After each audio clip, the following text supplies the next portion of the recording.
sayyidina rasulullahi jaje na abin da ya samu jikan shi wanda hadithai sun tabbata da yawa, amma bari mu faɗi guda ɗaya. Annabi alaihi salatu wassalam ya zo wa da sayyida Ummu Salama a ƙasa,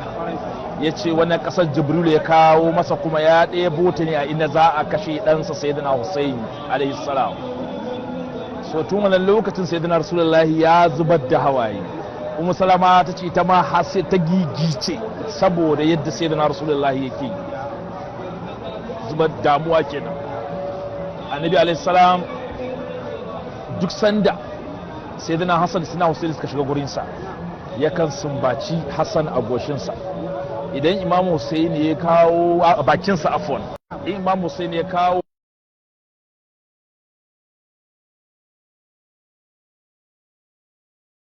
ya kawo da kai sai ya sumbace shi a wuyansa. Har wata ran sai da As-Siddiqa Tahira Imam Husain ya ce sannan da jiwa Annabi alaihi salam ga yadda yake ko baki ne yana wari ne, tace ba zan tambaya Annabi. Da shugaba alaihi salam ya shiga gidan ta tambaye shi, ya Rasulullahi ga abin da Husain ya ce ba wani abu da yake wari a cikin bakinsa. Wato shi Imam Hassan za a kashe shi ne da guba, shi kuma Husaini za a cire masa, wa ya billahi irin wannan abuwa din. So tashin hankalin ya isa aka rama kallahu. Wancan kasan da aka kaiwa sai da Ummu Salama alaihi salam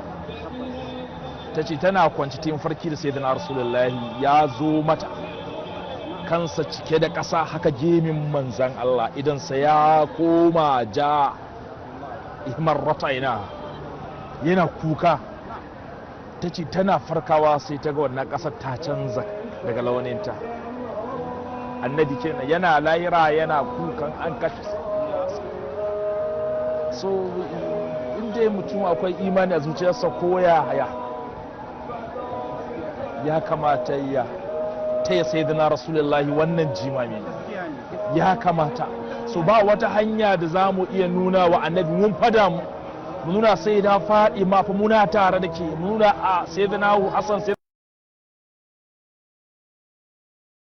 sayyidina Husain Imam Ali mu fa naku ne, sai ta wannan hanyar kan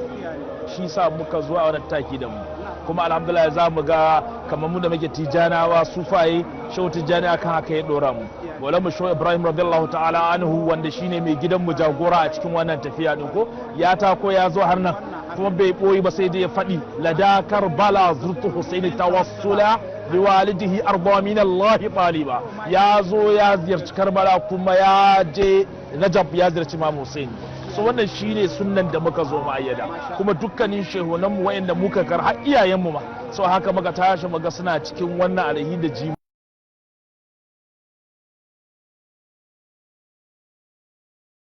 Allah shiga fata malam, ta yaya kuka ga wannan tattaki a matsayin ku na wannan ne zuwan na farko wannan tattaki, ya kuka ga tattaki? To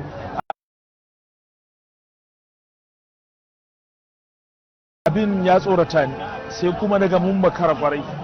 Na farko shine karamcin mutanen Iraki, za ka ga sama da mutum miliyan 30 a gari guda. Karama kallawo tun safe ko ce tun shekaran jiya zuwa yau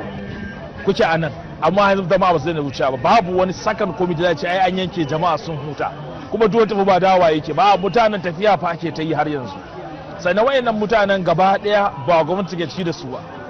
ba kuma su suke ci da kansu ba. Tun da muka fito ko ruwa ba mu saya da kuɗin mu ba. Haka duk wayannan mutanen zaka ga yara ƙanana sun je sun nan sa kuɗin su siyo kankana sun yanka su bawa masoya sayyidina Rasulullahi masu kishin iyalan Annabi. Zaka ga ruwa haka su mutum na bin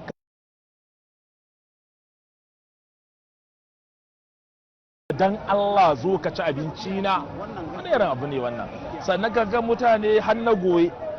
ana wanda za a tura Arabiya ana tura shi, wanda zai tafiya ana jinsa a hannu, wanda kaza kowa tafiya yake yana bakin cikin wancan abin da ya faru. So abin mamakin a ce abin ya faru sama da shekara 2000, amma kuma har yanzu Allah ya ki bari a manta. Duk duniya ba wani taro da ake irin wannan. So wannan abin yana matukar dawo da ni cikin hankalina, kuma lalle mu zan cike cewa mun makara mu ba mu mun makara da ga yaro tun yana yaro tashi da irin wannan zumma din na soyayya da kishin hadaran manzon Allah sallallahu alaihi wasallam amma mun sama da shekara 40 a rayuwa sannan muka iya zuwa nan dan mu jajanta wa manzon Allah sallallahu alaihi wasallam babu shakka muna cikin bakin ciki da tashi haka to Allah shi gafarta malam a matsayinka na babban jagora astaghfirullah a fage na yabon manzon Allah alaihi salatu wassalam almajiri da yake akwai wani dan idan muka duba abin da ya shafi sha'irai gaba daya ba a cika muhimmantar da waƙoƙi wanda suka shafi Imam Husaini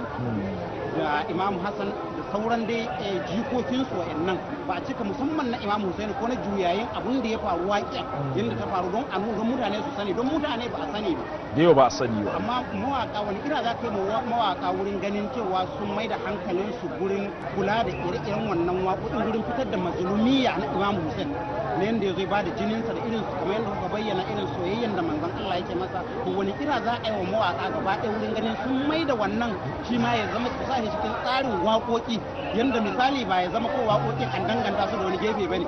ka gane misali ya zama sai wani bangare ne ko su cewa ya zama ko ina kowa don da abu ne wanda ya shafi al'umman annabi gaba daya kamar a baitin da ko kawo yanzu wanda maulana Sheikh Ibrahim Inyas yayi baiti na ziyarar Imam Husain da Karbala zurfin Husain tawassula to me yasa sauran mawaka ba za a yi koyi da irin wannan ba wani kira za ku yi to mafi yawanci mu a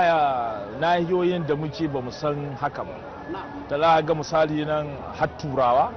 na ko na ga mutanen America na ga mutanen France na ga mutanen Ingila na ga mutanen Germany na ga mutane daga China duk wani irin nau'in mutane akwai kuma suna waƙoƙi cikin wannan jimani to wataƙila mu mun yi fahimtar abin da wani abu ne ko ɗauka muke kawai waka ana yin ta da jin daɗi ita kuma waka hanya ce ta isar da saƙo zuwa zuciya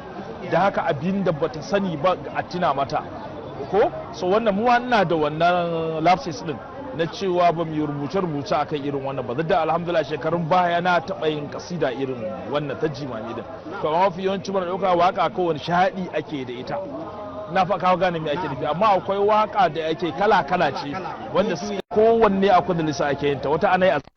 wata a yi shaɗi wata a yi shauki wata gata nan ne kowanne da abin da yake sa a yi ta to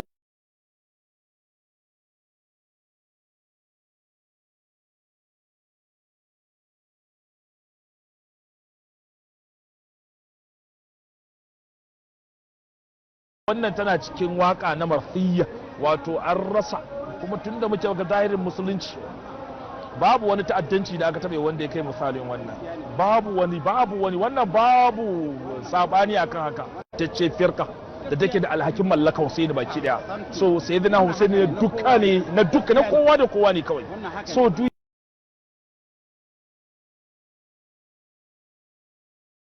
ko kai sunni ko kai shi'i kowane irin abu kake yi in dai ka damu da Allah ya kamata ka damu da Husaini wannan abin ko so ina ga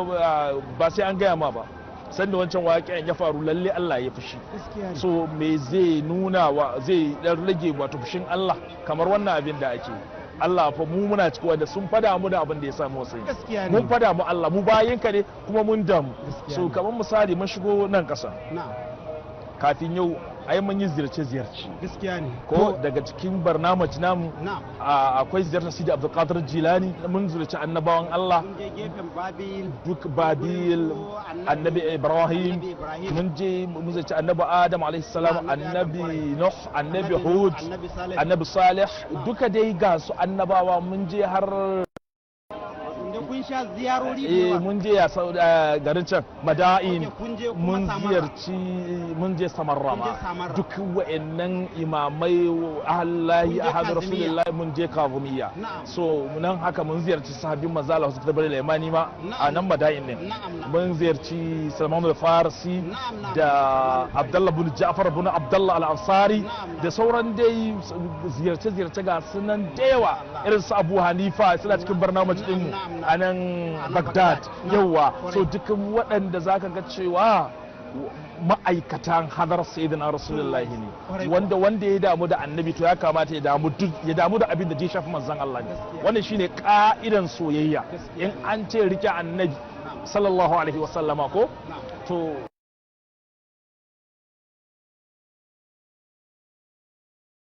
ne mai daraja ne a gurinsa ya ci canta ya marbai ce bi saboda me bai sha yin hanyar garin manzon Allah ne tubalin da aka gina gidan annabi da shi ma baituka yake musu su ma saboda sun shafi tubali fa so da shayi da tubali da Imam Husain wane ne to na kai ka gane me nake nufi so da haka duk wannan abin mu wanke kwalan mu dawo da hankulan mu jikin mu ne wannan ina kiran musulmin duniya duka ne mu gane cewa fa akwai fa wani abu wanda dawowa zuwa gare shi zai dauke fushin Allah daga doron kasa tunda wancan abin ya fara har yau ba a ƙara zama lafiya a duniya ba har yau ba a ƙara zama lafiya a duniya ba so wannan shine aka raba kalla wayannan taron jama'a kariya sai dawo da mutum cikin hankali ya gane cewa fa lalle Allah ne manzo Allah ne kuma ahlul bait ne gaskiya ne to malam da yake lokaci ya kare bai minti ɗaya ya rage mana ba kuma gashi dai akwai abubuwa da yawa da muka so mu tattauna to malam wani abu akwai waɗanda zaka mika musu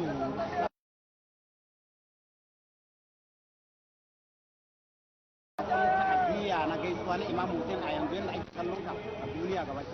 to gaba daya musamman wanda muke tafiya kafa da kafa cikin aikin annabi wato mutane da muke cikin mu'assasa ta ambato kenan ina ƙara jazanta mana haka duka jagororin addini da na al'umma na kowace irin firka duk wanda ya damu da gidan manzon Allah to ina jazanta masa akan wannan abu da ya faru kuma ina kiran duniya duka lalle wannan guri a mai da shi gurin zuwa mu sa shi a cikin barnamaj na rayuwarmu cewa duk shekara idan hali yayi to za mu zo mu ziyarci wannan guri din Allah ta'ala ya taimake mu akan haka ba nufin wai akaramaka Allah ka canza daga inda kake mance a canza ko me kace yi lalle ka damu da Imam Husaini wannan shine kaida kawai na kowa ne wannan shine abin da ke so a fahimta wannan gaskiya to malam ko akwai wani abu da kuke so ku faɗa kuma wanda ba mu tambaye ku ba duk da ba lokaci wani abu daban wanda kila kuna so ku faɗa ko mu tambaye ku a'a to ai abin da zan faɗa akaramaka Allah dama zai iya ko muna tafiya kan hanya jiya mun tsaya akwai daga cikin manyan malaman garin nan aka tara ya zo dan yi mana sai aka ce ga wani mai abin da aka haka babban marji'i na nan kasa so shine muka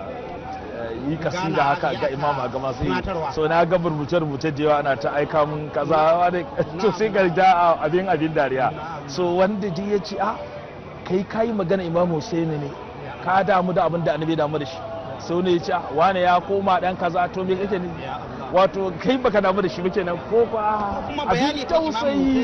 abin tausayi aka raba kallawa so mu koma makaranta mu yi karatu gaban mutanen da suka san Allah kuma suka damu da shi ba suka tara karatu kawai don duniya ta ba su mata'i ba mu kuma gaban malaman Allah mu nemi gaskiyar wannan abin dai na bude kofa kuma na nuna yan uwana gafa halin da ake ciki so mu koma gaban malaman in dai Allah ya nufa zai gaya ma gaskiyar abu ma assalamu ala barakatullah to malam muna godiya insha Allah da wannan lokaci da kuka bada kuma muna fatan insha Allah zuwa gaban Allah sake ba mu dama za mu sake dawowa da ku a ci gaba da wasu ƙara kira abubuwan da mu tattauna tunda ba ku isa Karbalan ba ana hanya ne insha Allah an uwa masu kallon mu da sauraron mu anan mu kawo karshen wannan tattaunawa da muke yi tare da babban madihin manzon Allah da iyalan gidansa Malam Hafiz Abdullah da kuma su Adam Isa da Jalingo Alwilaya TV.